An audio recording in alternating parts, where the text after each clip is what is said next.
1, 2, 3, 4. All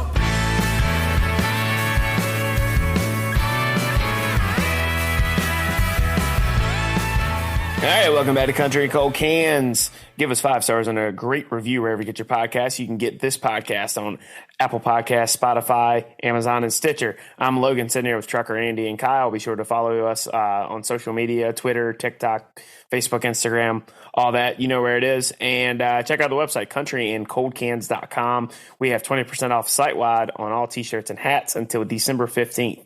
So you still have time to jump in and get some of these brand new hats. I know this is podcast land, so you can't see us, but Andy and I are rocking these right now. Brand fly. new. We do. Pretty fly for a couple white guys. But mine's upstairs. Let me go get it. Kyle didn't get the memo about the new merch for the company, but anyways, we got the brand new logo on the Yupong hats. Came out pretty sick, so definitely get them while you can get them 20% off. All right, fellas, it's end of the year time. Album of the year talk amongst the Country and Cold Cans crowd. We had a lot of good records this year, I think. Mm-hmm. So much so that I forgot even some of these came out this year. Dude, yeah. I was kind of in the same boat when I was doing a little bit of like research for which ones I wanted to include on and my list has changed a good bit over the last like few hours. But there were so many albums that I listened to a lot throughout the year. But you know, a year is a long time. Like you said, I had just forgotten that some of them came out this album cycle. Mm-hmm. Yeah, go ahead.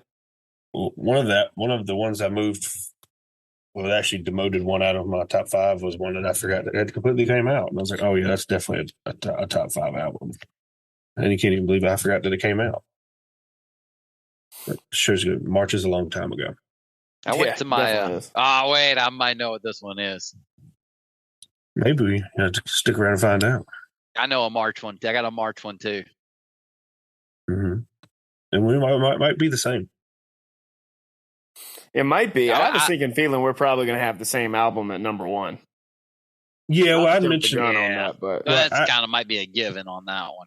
Yeah, well, I had mentioned to you the other day about when we did this podcast, just having our album of the year not named American Heartbreak. Because, it's just going to... Spoiler alert. Damn, Kyle. It... I put that one in last. Color me shocked if y'all didn't have that one on your bingo card for album of the year.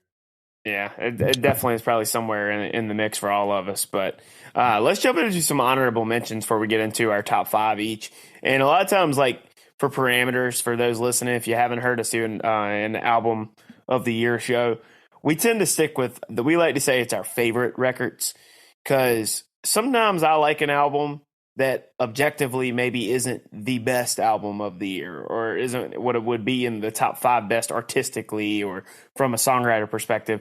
So I like to go with a little bit more subjective term with it, like just what is our personal favorites, the things we were listening to the most, things we kind of connected with.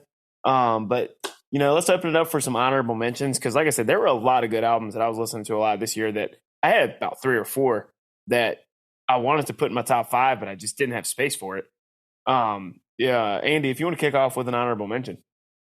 Yeah, I'll start with, I'm going to somewhat say this one may be on a technicality, is that I'm going to go with Summertime Blues, because it's listed as an EP, though it is 9 songs and meets, in my opinion, the minimum classification for an album. But since Zach Bryan listed it as an EP, therefore it is not an album, so it cannot make the list. That's fair. I didn't include that either. It was not because I didn't like it. It was one of my favorite releases of the year. It's because he classified as an EP. That's been my rule too. Yeah, it's a technicality. We don't make rules. Spotify does. Well, the artist does. Or Zach Bryan does. Somebody made Zach the Bryan made the rule there. But Kyle, what's an honorable mention for you? Mr. Saturday Night by John Party. Yeah, that is a very, very good album. Yep. I really love the Rain Check song on that album. Fantastic sad song. I know that your favorite song on the album was Reverse Cowgirl, if I remember correctly. No, I believe I hated that song. I believe I hated that song.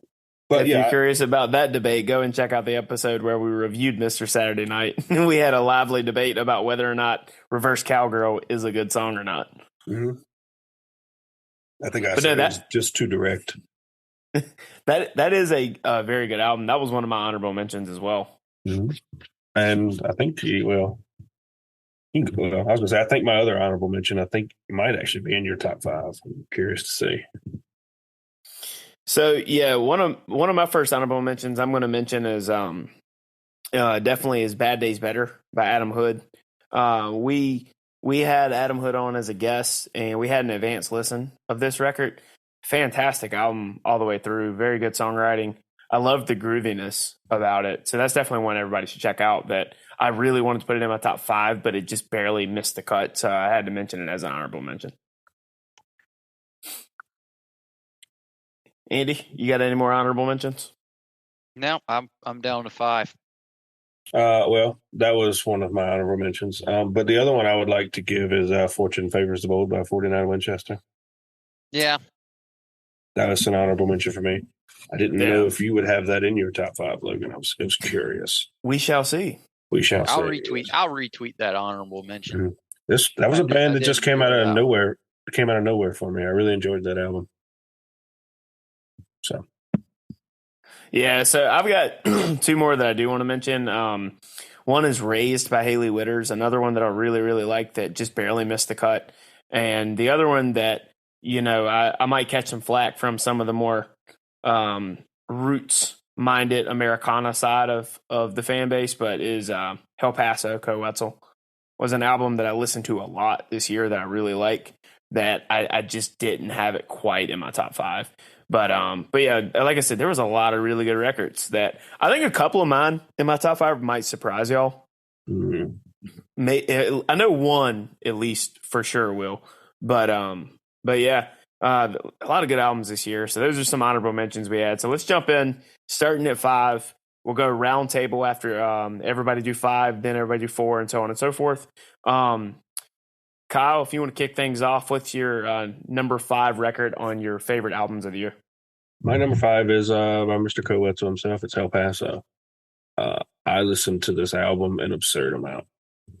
And one thing that I've noticed about the previous 2 albums is I'm not as high on them when we initially reviewed the album. But the more and more I listen to it, the more and more I like certain songs. I believe when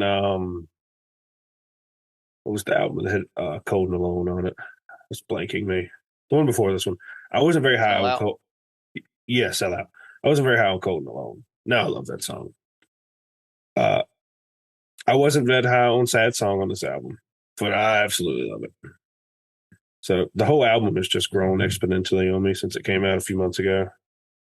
I think it was September, maybe August. But that's my 5th best album, 5th favorite album of the year. It's a good album choice. Like I said, an honorable mention for me, and I played the shit out of that one too. Yeah, I've played the hell out of this album. Yeah, I wish you could have made it to Co's concert because that was a lot of fun. Andy can confirm that was his big concert return since COVID had happened. Very different vibe at Red Hat versus at the amphitheater versus the little venue we saw him in the past. But Andy, what's number 5 for you? Well, I think Kyle's number 5 is trash for number 5. I like my number 5 a lot better, which is "El Paso" by Coetzel. You're taking me on a wild ride there. I was wondering, where are we going with this? And I've just realized, how do you spell Wetzel? Because I've got this misspelled. This doesn't look right. Wetzel. I got the L and the E backwards. I knew something was wrong with that. Okay. I think I've noticed there's another album on this list is I didn't have super high expectations for this album because I wasn't as big on "Sell Out" and "Harold Salt High" as the previous, and some of the lead singles I wasn't huge on coming into the album, but the album far exceeded my expectations. And the only thing that really keeps it from being like up there with my favorite Coetzel albums is just certain songs I liked. I wish you could have done a little mix matching with songs and just for my personal preference, but it is one of my favorite Coetzel albums. It was a very pleasant surprise for me.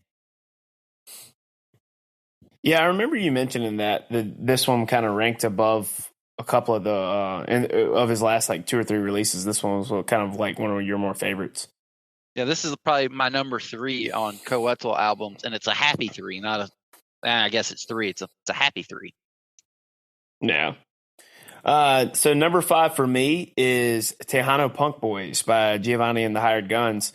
I played this album a lot. This is probably the only one that's more on the rock side in my top 5. I think the rest of them are pretty country. But this one was not one that I've always been a Gio and the Guns fan, but I wasn't expecting them with their release to make my top 5 this year. But this one did. Between bangers with Overrated and Ramon Ayala to songs like Calling You Tonight and The Letter, like this song had the emotional roller coaster and a lot of themes that he dived into in his songwriting that I really connected with. And then I really kind of like that kind of like pop punk influence on it too. So yeah, Tejano Punk Boys, Giovanni and the Hired Guns is number 5 for me. Well, I'm going to just retweet everything you said and insert that into my number 4 spot, Tejano Punk Boys. I love rock music. And this album just falls into many a playlist that I would have listened to, borderline busting my speakers in my Toyota Corolla on the way to high school in like 2010. And I just love everything about this album. It's done so well. It's a modern twist on a, not old, but a rapidly becoming old type of music. So happy somebody's doing it right. Yeah. Well, I had it ranked a little higher, but since we're sticking with the trend, I'll just go ahead and move it to 4. I'll go again on Tejano Punk Boys. I'm glad I listened. You and Me came up in my release radar. And when I first started, I was like, it's pretty good. And then like I played it again. Like the more I listened to it, the more I liked it. And then like an hour later, I found out the whole album came out. And then it was just all rise from there. And the more I listened to it, the more I liked it. Because it's still very, I guess it's a month old now, maybe something like that. So it's still on the rise. It's all rise. Whatever that Barney Stinson album is, all rise.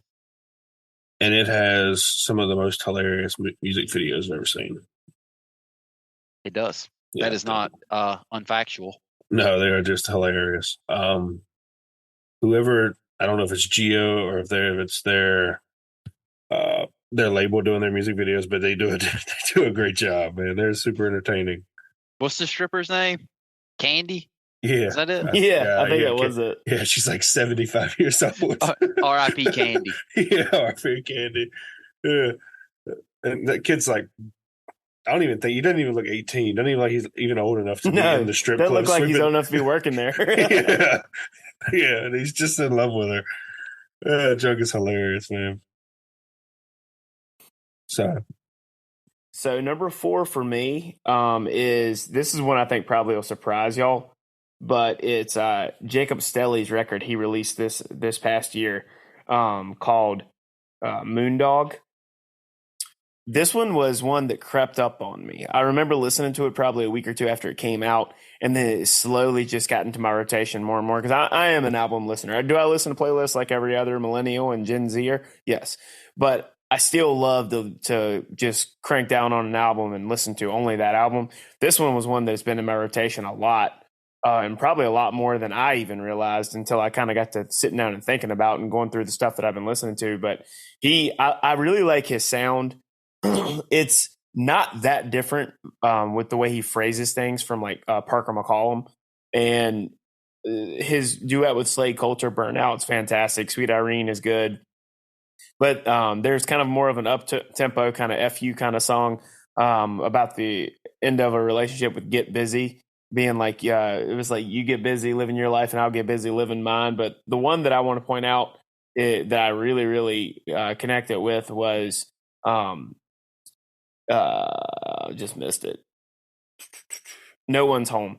And it's about like writing songs that no one's ever going to hear and like saying like I think the hook of the song was something to the effect of, "What do you think of the songs that I play when no one else is around?" And that song is one that I highly recommend. It if you're going to listen to this album, check that one out as well. It's one of the more like album cut kind of sounding songs on this record. But Moondog by Jacob Stelly came out in October. Is definitely a very good record. It was number 4 for me. I like everything I've heard off of that so far. I haven't listened to the whole thing, or nowhere close to the whole thing yet. I don't even know if I've listened to it. Oops. Was Sweet Irene a single? Oops. It was a single. It was one of the singles that Okay. was released in promotion Yeah. for the album. Oh, I think I've I heard that. I didn't know that was I've on heard that it. album. Thing you said, I was like, I know that song. I've heard Burnout. Mm-hmm. Well, my third song is not song album, is by a guy I was fairly late to. I think Logan, you had mentioned him to me sometime last year, and he dropped an album. I believe this one was in March. I could be wrong, but it's what I wish radio country sounded like, and that is Shot Glass by Randall King. Oh wow! I didn't realize that was going to make the list. Oh, I got this a different album, March one. My March one's different. this album is so good. So I mean, yeah, it's so good. It takes me. He has a '90s sound to him, '90s early 2000 sound to him that not a lot of people have anymore. And the old saying, "If it ain't broke, don't fix it." Well, he just goes right into what works. So I love that. Yeah, he just mimics the late '90s, early 2000s.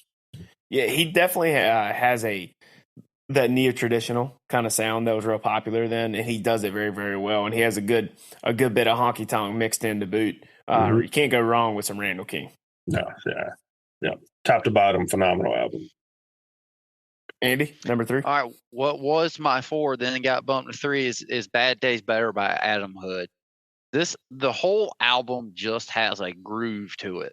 It is just a pleasant listen from start to finish, and it flows, it grooves. As we said, it is just good, simple country music, and it's groovy, man. It's a very groovy record. I love how that we can say that about this album and it be completely accurate, because you listen to that album and it is very much a jam sonically. If you haven't heard Bad Days Better by Adam Hood, got to check that out. The album and the song. And the song. Can't go wrong with either. So, Kyle, is it your turn for number 3? No, I just went. There's be your turn. It's yours. So this is one that jumped in there that I completely forgotten about. But it's What Else Can She Do by Caitlin Butts. This is going to definitely have 1 or 2 songs that are in the running for my favorite songs of the year list. But I love Jackson. Jackson is just a fantastic song. It's kind of like taking a similar kind of a callback to the Johnny Cash, June Carter Cash song, but also put a different spin, a different story on it. And then one song that I think that is absolutely amazing on this is Bored If I Don't. Hearing a song like this from the female perspective is very fresh and interesting, where, she's saying, like, as the narrator of the song, that she kind of has to go out and either outright cheat or almost cheat, just because even though her significant other is honest as the day is long, because she's damned if she does, but she's bored if she doesn't. I really, really think that song's very, very well written, but the songwriting on this album is top tier, and her voice is fantastic on it as well. Andy isn't a fan of albums that are 7 songs long, but by the criteria we used for the Zach Bryan ruling, that he called it an EP, so it's an EP. She calls this an album, so it classifies as an album in my book, and therefore it is my number 3 most favorite album of 2022. I didn't even think to look for this. I just assumed. I never even looked at the classification. I just assumed it was an EP from. This may have made my top 5 as well, had I even thought about it being an album. In the Pines is similar to what you just said. is sort of played off of "Where Did You Sleep Last Night," made famous by Nirvana. I don't actually know who wrote that song. I know it wasn't Nirvana. The way that she kind of flipped some of that around, she killed that song. And I thought that obviously the what's that MTV Unplugged version of that is iconic, and she fully lived up to what the expectations are for that. That's the Nirvana MTV Unplugged is one of the best I've ever heard. Them and Alice in Chains, their MTV Unplugged were very, very good. Yeah, and go ahead. Isn't that one the one where Kurt Cobain got super upset because we found out people are charging for concert tickets? Yeah, I don't know. I think that's what it is. Sounds like something he would do. Yeah, I think that's it. All right, number 2.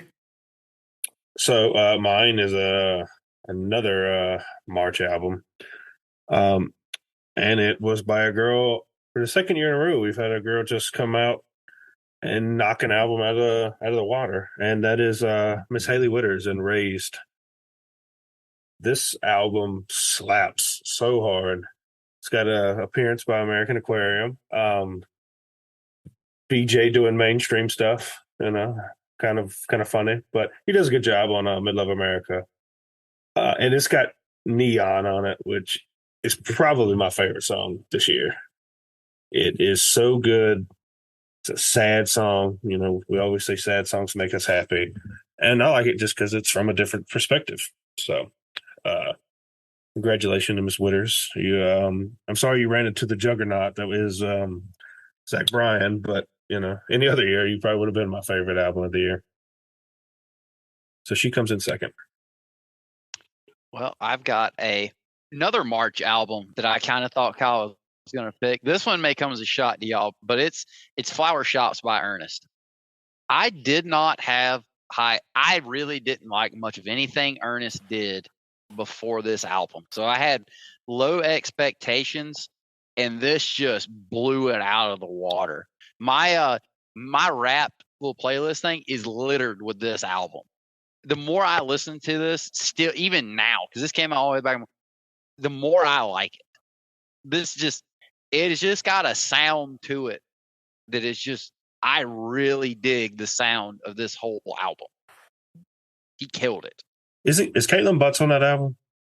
No, she does not. Okay, she's not on the Ernest album. No. Okay, I could be. Yeah, I couldn't remember. Only Morgan Wallen is the only feature on this album. Okay. Yeah, on Flower Shops. But that was an album, Andy, that I had forgotten until you just said it right then, because I actually really, especially coming from the mainstream, I really liked that album.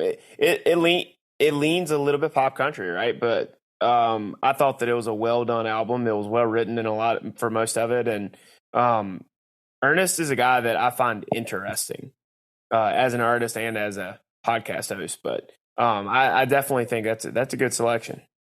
Mixing it up with some mainstream stuff in there. But number 2 for me, and I 100% will say, if it wasn't for my number 1 record just being what it was, this would have been far and away the number 1 most favorite record for me of 2022, and that's Fortune Favors the Bold by 49 Winchester. Love some 49 Winchester. The lead singer's voice is just fan-fucking-tastic. I love kind of the soulfulness like in his vocal, but the songwriting's also really good too. You can't go wrong with any of their past records as well, but like Second Chance, Damn Darling, Russell County Line, and then Annabelle. Andy, you know what? That opening with the harmonies is growing on me, man. It's growing on me. I didn't love it when I first heard it, but I'm kind of coming around to your way of thinking on it. 49 Winchester put out an absolute wagon of a record this year. And anybody who hasn't listened to 49 Winchester, you are missing out, because they actually just had I think it was their TV debut on Kelly Clarkson's show recently. It's a band out of, I think it's Southwest Virginia. And they're going to be one of those bands to watch, because I think they're on the way to blowing up right now. But 49 Winchester is fantastic, and Fortune Favors the Bold was a great, great record. It's easily number 2 for me. Which brings us to number 1, the number 1 favorite record of the Country Cold Cans crew here of 2022. I have a feeling it's going to be unanimous. Kyle, if you want to start it off. Yeah. Our favorite album of the year is by the guy that sings the Applebee's song. No, it's not. It's Walker Hayes, Walker favorite Hayes. record of the year. Yeah, it's no, not at all. It's Zach Bryan, American Heartbreak, and the first time I listened to this album, I was like mentally exhausted. It took so much to listen to it because one, it's 2 hours long, which is just absurd. But there is not. I said there's probably one, just not very deep song, but the rest of them are incredibly deep, and they're all so well written. And there's just not even a short story. I mean, it's like a book in some of his songs, and it takes a while to listen and truly understand how good a songwriter he is. It's almost unfair, and the fact that he's just, I don't want to say shitting out songs, but I mean he's just shitting out songs, but they're just all really good, and it's just an unreal clip. The proper way of saying that is he's a prolific songwriter. I was going to say he shits gold and he's got diarrhea. Yeah, I like Andy's way better. And it has probably one of the saddest songs I've ever heard, and She's All Right. Oh yeah, I mean, one of the saddest songs I've ever heard, man. With the voicemail from his mom on the end of that song, dude. Yeah, that song, the first time I listened to it, sent a cold shiver down my spine. I was like, I feel like I need to go talk to somebody. That was so sad, but so good. And dude, go ahead. No, I mean, I was just saying that I've never heard a song that sad before. And it's so good. I think it's unanimous for all of us, but dude, I'm with you. American Heartbreak definitely is it for me. And it's not even really like the only one that even could have been in the same ballpark this year for me was the 49 Winchester record, but American Heartbreak just was far and away the number one. I mean, you just have anything and everything you want on this, from old school stripped back Zach Bryan with the album opener in late July. That one I seem to have played 1 million times this year. Then it's impossible to go through all 34 songs and be like, oh, this one's good. But I mean, it's just like the ones that I tend to gravitate towards, it's been on rotation. Like when the album came out, I had a select of like 5 that were my favorite. Then it's changed since then, at least 4 or 5 different times on which ones I'm kind of leaning towards. But he's got up tempo. He's got more accessible stuff like The Outskirts. And then sometimes he's such a phenomenal songwriter. Like I'm finding certain way that he phrases things and lines that after on the 40th time that I've listened to a song that I didn't pick up on the first 39 times I listened to it. Hell of a record. And then I love the album title and the album art because it has the album title and the aesthetics of the album art just have this kind of like classic American record kind of thing where I think this album is going to be one that kind of stands up the test of time and will be one of those career records that people talk about 35 years from now. That's how high of a pedestal I put this album on. And just to kind of get back to what you just said, it had such a big impact. I think we all think that Weiland's little EP, he kind of ripped the album art. Yeah. I thought that too. Yeah, I mean, I never prove it, but I mean, it looks like he kind of ripped it. So, I mean, you got to mimic the best, right? Weiland's trying to imitate Zach Bryan. Right. So, hey. I think what makes, for me, one of the hardest things to listen to this album is Zach Bryan is one of the I would say probably the few people, when I start listening to his songs, I tend to start thinking about myself and then just quit listening to the song. Turnpike had that same effect. I would find myself drifting off into my own thoughts. For some reason, it sparks something in my head that makes me think about myself. And then I just quit listening to the song and I have to keep coming back. And it just, it's something I like about that.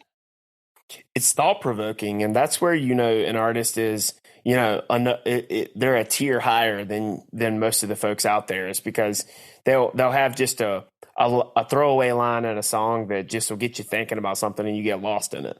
So I know exactly what you mean on that. That's what I did that today. I actually did that today, Andy. I was listening to work with one of my AirPods in, and it was Poems and Closing Time. And I think I had to restart it 4 times because that kept happening to me over like one part of the song.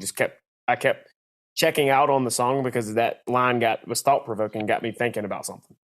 What makes like Tishomingo's one of the standout tracks for me on this is because that song does that for me. And that's also, to me, that's what the song's also about. And it's just something about it. It's like you're going almost down the same path as he is in the song, like with yourself. It's some weird little thing.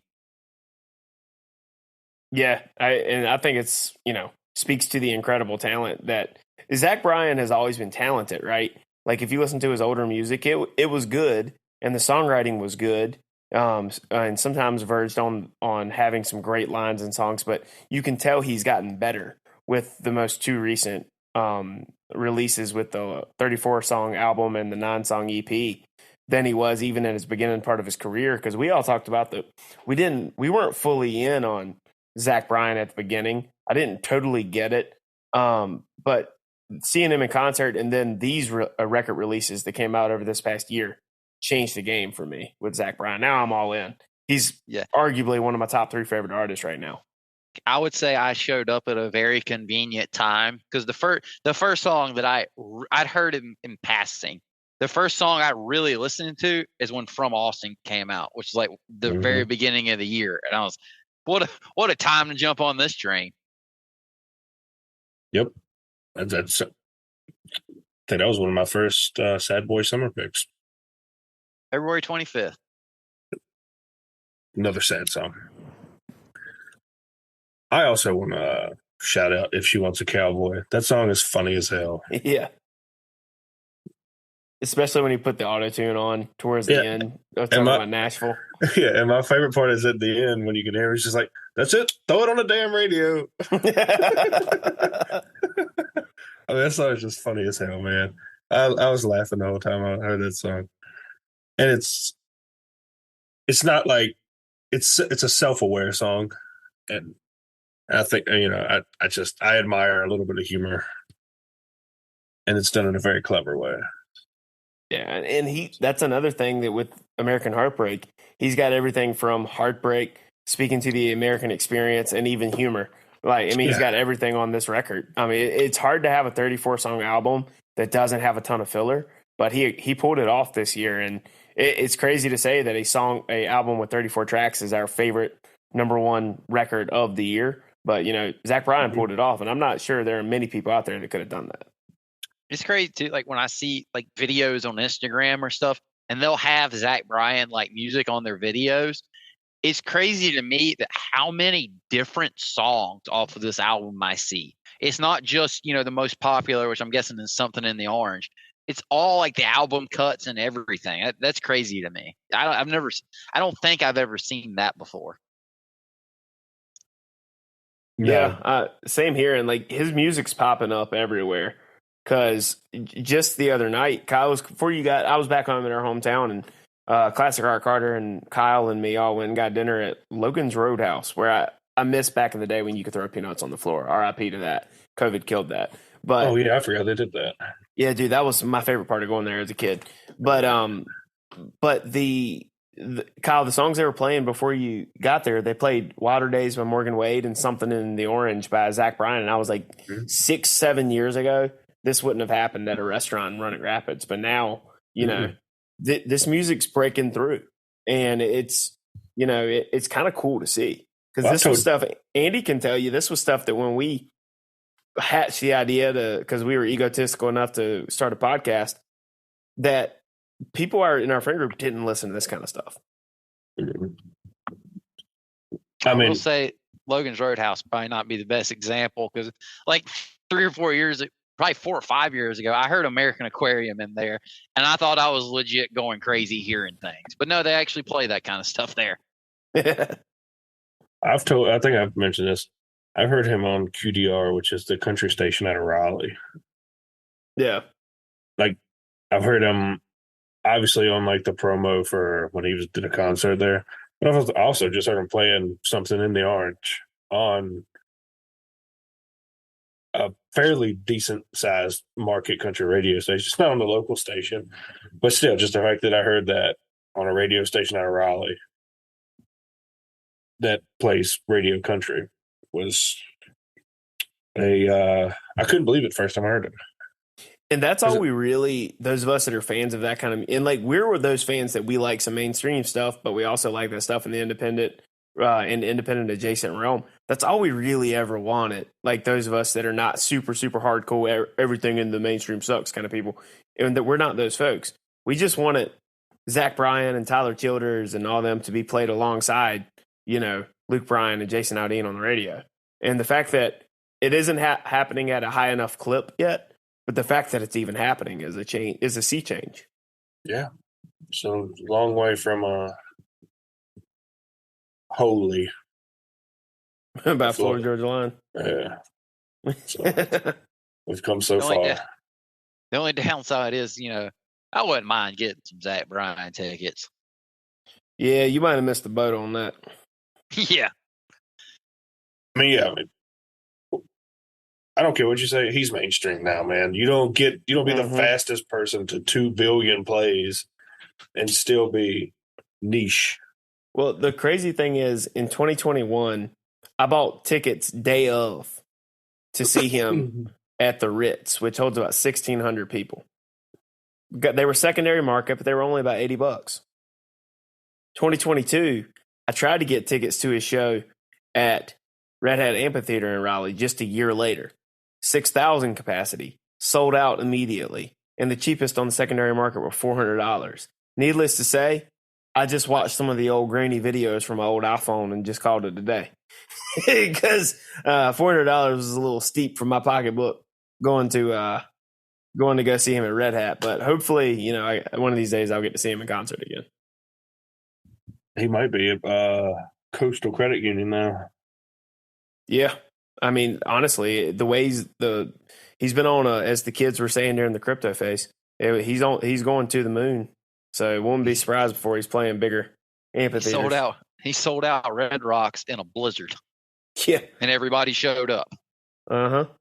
And one thing that's cool about Zach Bryan that I don't think that we've ever even really talked about or dived into much, but he releases music at such a fast clip that one of the singles he's released recently has referenced Andy, it referenced singing in the rain in Carolina. The Raleigh show, it rained. He referenced a couple of other things that happened that were memorable like that during shows. I think it was on Best Day of My Life, that song. There's a verse in there about different shows that happened recently within the last year. He's writing songs so prolifically and releasing them so quickly that we're almost seeing a guy take an inventory of his life and looking back on it in real time. Because the fact that throwaway line about the playing a show in the rain in Carolina, it wasn't even a year ago that happened, and now it's already in a song on Spotify. It's a new era in music, and he's kind of leading the charge on that. It's crazy too that I like what you said. He basically just writes songs about his life.